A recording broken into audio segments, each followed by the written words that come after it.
What's up, everybody? Welcome to the round 4 preview. Carlton, Gold Coast, Metricon, Saturday night, interstate trip. With a little bit of swagger back.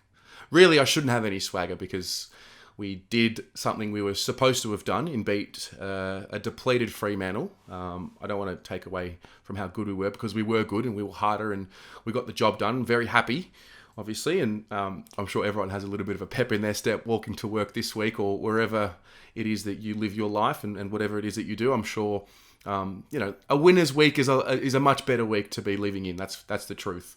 But anyway, long story short, we know the task at hand. We've started the season 0-2. We need to catch up. We need to get ourselves ahead of the 500 mark. We have to be 2-2, and this presents with a very important game. And one thing about the Gold Coast Suns, for me personally, I love to give a lot of teams respect. Gold Coast is definitely one of them. Obviously, with the Making Their Mark documentary, there was a really good insight into Stuart Dew and the Gold Coast Suns and how they go about it. And the one thing I've seen from the Gold Coast Suns on a personal level is the way that they continue to fight and grit it out.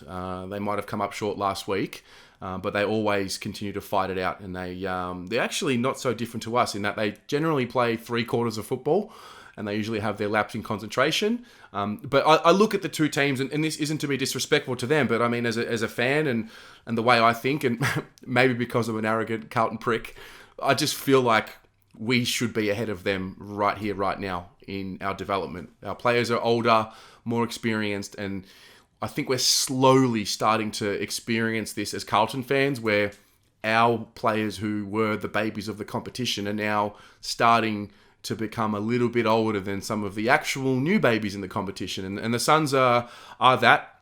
The young kids are good, tough, and disciplined. That's the one thing I've noticed with them. Discipline is probably the main word, and they really buy into what Stuart Dew is teaching them. Some things, there's quite a few things working in our favour. There are some things working out of our favour. We talk about they've just lost Jared Witts for the season with an ACL tear, which is shocking. You never want to use that as a positive in any sort of video or message that you're sending, but that's going to help us for sure.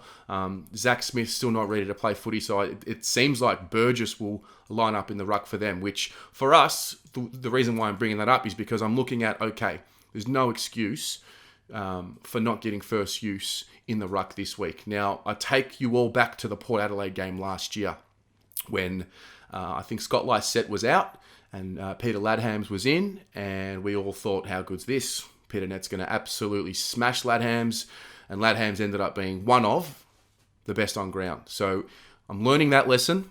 It's a new me, new Carlton me.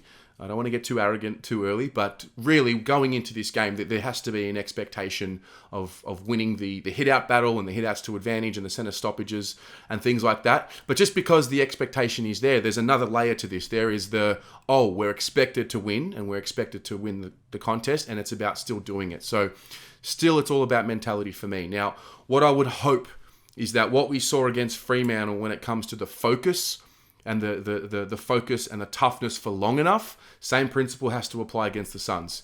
If we come out hard enough for long enough, we'll get them. I think we're the more talented side.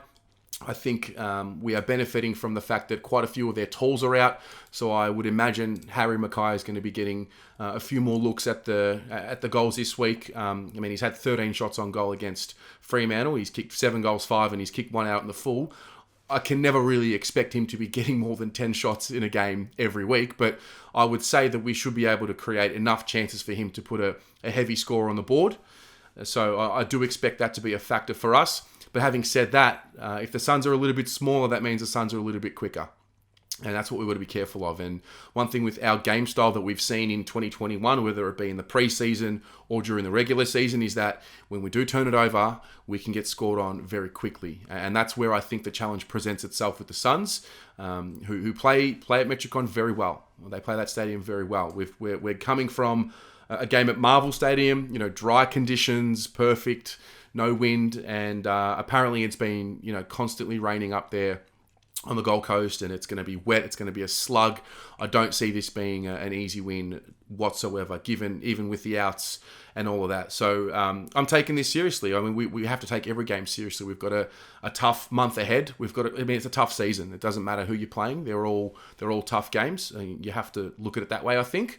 But I'm excited. I'm excited to be, on the mark and having this opportunity to go and get the season back on track. If we can be 2-2 going into next week, we've got Port and Brisbane, and without looking too far ahead, those are some really good challenges against final sides. But the Suns, I feel like they're not so different to Freo in that I don't think they're going to be in that bottom 3 or 4. I think they're in that middle of the pack, kind of where we find ourselves, that 8th to 12th, 13th. I think that's where the Suns sit, and these are the games where I say we have to be winning. These are the sorts of teams we must be beating, and we've got to be beating some of the teams that are going to finish in the top 8. So I'm looking at that.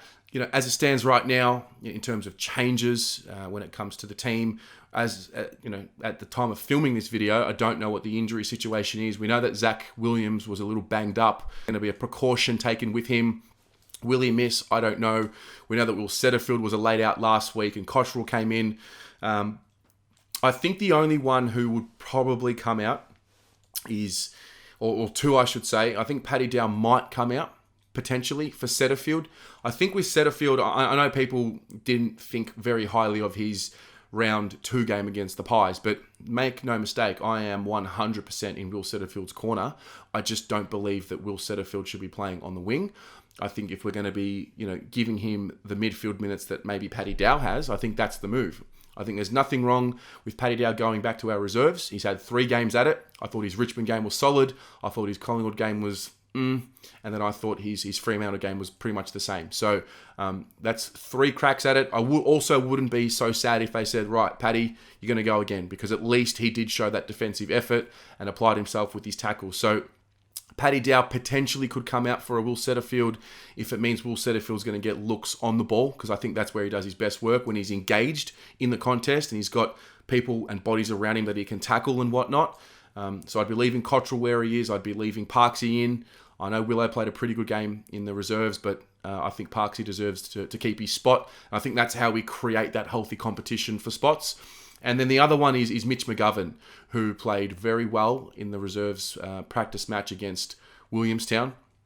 He just looked fit. He looked a class above, and I don't think we can afford to keep him out of the side when he's fit, as I spoke about with Paolo Sebastiani on the Blue Broad show last night. So if anyone's going to come in, I would be looking at the moment, personally, at Mitch McGovern and Will Setterfield for potentially Paddy Dow. And this is the other one. This is the tough one. Is it Levi? And this is the conversation. Is it Levi out for Mitch McGovern? Is that the situation that we have to do? And then my focus goes to, well, we can't drop Levi, because then it would mean Pito's rucking with no ruck support. Now, how much ruck support is ruck support? That's the question. Can we get away with having someone like a Patrick Cripps take ball ups? Maybe not necessarily centre bounces, but ball ups around the ground. Can we afford to do that? I don't think that's a problem, particularly when you think about the situation with the Gold Coast Suns, where Jared Witts is out. So it's not like the Suns have an established ruckman who could really hurt us. Well, not to get too cocky, because I know that came to bite me last year, but I think we can manage without Levi. I just don't think the form warrants him staying in the side. He did throw his weight around last week. We're happy with that. His intentions were good, but he just doesn't seem to be moving cleanly. Nowhere near as cleanly as what Mitch McGovern moves. He's moving very well from what I saw with my own eyes. So those are probably the 2 that I'm looking at, but I'd be very interested to see how you're thinking about this. Look, we've won by 45 points. You generally don't want to be making too many changes to a side that's won as comprehensively as what we did. So if there were no changes, I'd also like that. I wouldn't be so sad with that either. Is this a potential game where you rest a veteran like a Mark Murphy? I don't know. I think the conversation around Eddie Betts and whether he should be dropped, I don't think personally he should be dropped. I saw how important he was to allowing Harry to have the space that he got and the forward pressure that we got. Some things don't show up on the stat sheet, and that forward pressure that he provides together with Jack Silvani and guys like Lockie Fogarty is very important for us. So these are the conversations, these are the questions that I have about this week. But I'm excited. We're well and truly, in the thick of the season now. And there was a conversation that Jordan Lewis had on SEN about, you generally need 3 to 4 rounds to really get into the thick of the season, and then you start from there. And I think we're a team that's definitely taken that 3 weeks to get into the season, and now hopefully we can start a patch of form. I don't want to be sitting here next week after a disappointing loss to the Gold Coast Suns saying, oh my God, they've done it again. I don't want to be doing that. I really don't. Much to the dismay of the non-Carlton supporters who do watch this channel. I don't want to be disappointed in them. We have a responsibility this week as a group. So looking forward to it. Share with me your thoughts though. What are you thinking about this game? I know that the lack of height with the Suns could be a positive, but it could also work in the other way against us. So what are you thinking about that? Did you watch the Suns last week? I actually missed their game against the Crows. So let us know, let the community know what you saw and your observations, and obviously let us know your ins and your outs. Put them in the comments, and then we'll have a conversation continuing from there. So I look forward to it. Look forward to hopefully squaring up the ledger 2-2, and then we move on from there. Have a great one, and go the Mighty Blues.